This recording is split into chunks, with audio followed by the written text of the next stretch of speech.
आज भारत की security agencies बहुत बदल गई हैं। ये अपने ग्राहकों को केवल गार्ड ही उपलब्ध नहीं करा रही, बल्कि एडमिनिस्ट्रेशन और हाउसकीपिंग से जुड़ा स्टाफ भी उपलब्ध करा रही हैं।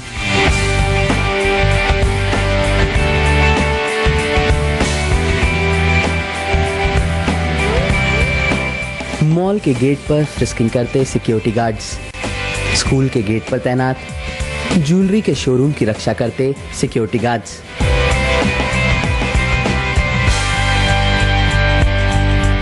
आज हर संस्थान, प्रतिष्ठान और बड़े आवासों सभी जगह पर सिक्योरिटी गार्ड्स मुस्तैदी से अपने कर्तव्य का निर्वाह करते देखे जा सकते हैं।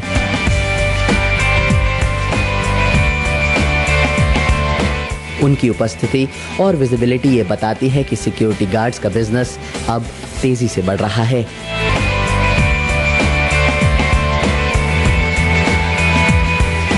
इंडस्ट्री जो है वो 20% की ग्रोथ रेट से जा रही है। So this year we are targeting for कि हम लोग अप्रॉक्सीमेटली 39 to 40 करोड़ का टारगेट एक बार फिर से हिट करेंगे। तो सिक्योरिटी का जो मैन पावर बेस है वो अप्रॉक्सीमेटली होगा, मेरा मानना है जहाँ तक कि 10 लाख के आसपास है तकरीबन। ये बहुत बड़ा बेस है। आने वाले टाइम में हर किसी को ज़रूरत है सिक्योरिटी की, तो इसे बढ़ना है। इलेक्ट्रॉनिकली हमने अपने आप को बहुत ज़्यादा लैस किया है। हम लोग इलेक्ट्रॉनिक बेस्ड हो गए, चीज़ें बहुत ही प्रॉम्प्ट हो गई, रिपोर्टिंग्स, बाकी चीज़ों में पुलिस लाइजनिंग की बहुत ज़्यादा ज़रूरत पड़ती है, वो हमने डेवलप किया।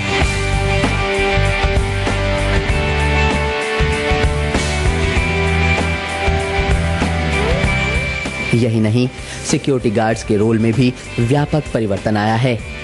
इनका रोल मल्टीफंक्शनल हो गया है।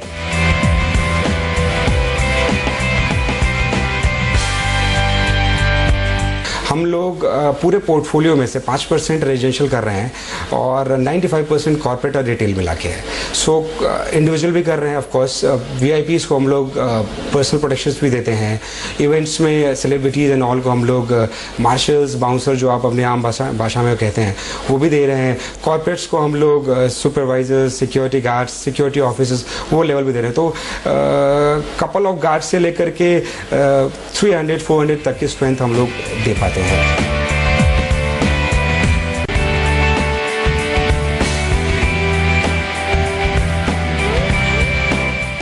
इसीलिए सिक्योरिटी गार्ड्स की ट्रेनिंग में भी व्यापक बदलाव देखा जा सकता है।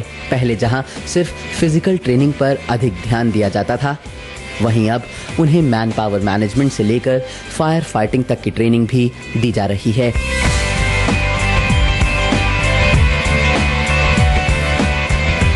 आजकल गार्डनिंग एक केयर टेकर की तरह लोग गार्ड को यूज करते हैं कि हमारे बच्चे को खेलने में भी सहयोग करे, वो हमारे बच्चे को ट्रांसपोर्टेशन में भी सहयोग करे, वो पिकअप एंड ड्रॉप एंड कुछ घर के भी काम कर दे। तो आजकल लोग मतलब इस टाइप से यूज कर रहे हैं सिक्योरिटी को, तो उनको फिर उसी हिसाब से ट्रेनिंग भी देनी पड़ती है। जैसे आप समझ सकते हो हॉस्पिटल में लोग काफ़ी ऐसी सिचुएशन में आते हैं, लाइक कोई दुख हो, कोई परेशानी हो, कोई बीमार हो, उस सिचुएशन में लोग आते हैं। तो उस समय लोग जल्दी में होते हैं, उनको पता नहीं होता कि कहाँ इमरजेंसी वार्ड है, कहाँ पे कौन से स्पेशलिस्ट डॉक्टर बैठते हैं। तो वो उनको सबसे पहला जो बंदा मिलता है वो गार्ड होता है, सिक्योरिटी गार्ड, जो उन्हें बताता है कि लिफ्ट कहाँ है, कौन सा डिपार्टमेंट कहाँ पे है।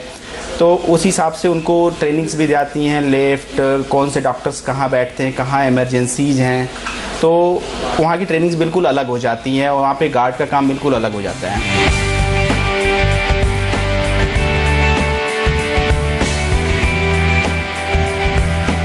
भारतीय अर्थव्यवस्था के आकार और प्रकार में आए प्रसार ने सिक्योरिटी सर्विसेज को बहुत ऑर्गेनाइज कर दिया है। सुपरवाइजिंग की प्रक्रिया में भी व्यापक बदलाव आया है।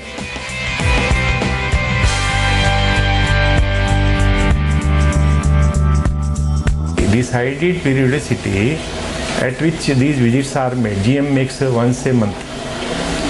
Area officer is supposed to go 3 times a week. Field officer is supposed to go almost every day. Supervisor is at the site permanently. So these are the checks in place. Then we have a night checking team we call quality checking team.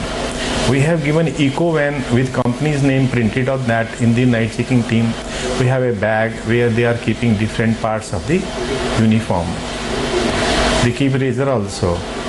They visit the site during night. If a guard is not alert, if guard is sleeping, if guard is not available at the place of posting. If guard is gossiping with other guards in the corner, or he is going to a tea shop, all these checkpoints we train our night checking team. They point it out, they make a note of it, then those guards are called for training.